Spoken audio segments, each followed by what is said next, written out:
Hi everyone. This heap of ground or earth piled up by termites, and it's called poon. When it's piled up by termites and it grows up like this, we can say cần dia poon, poon.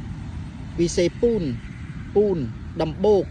This is called in Khmer language as dambok, dambok. I would check for the English. I actually forgot it. So thank you everyone for watching. So this is called dambok, dambok, and made by termites and constructed by termites.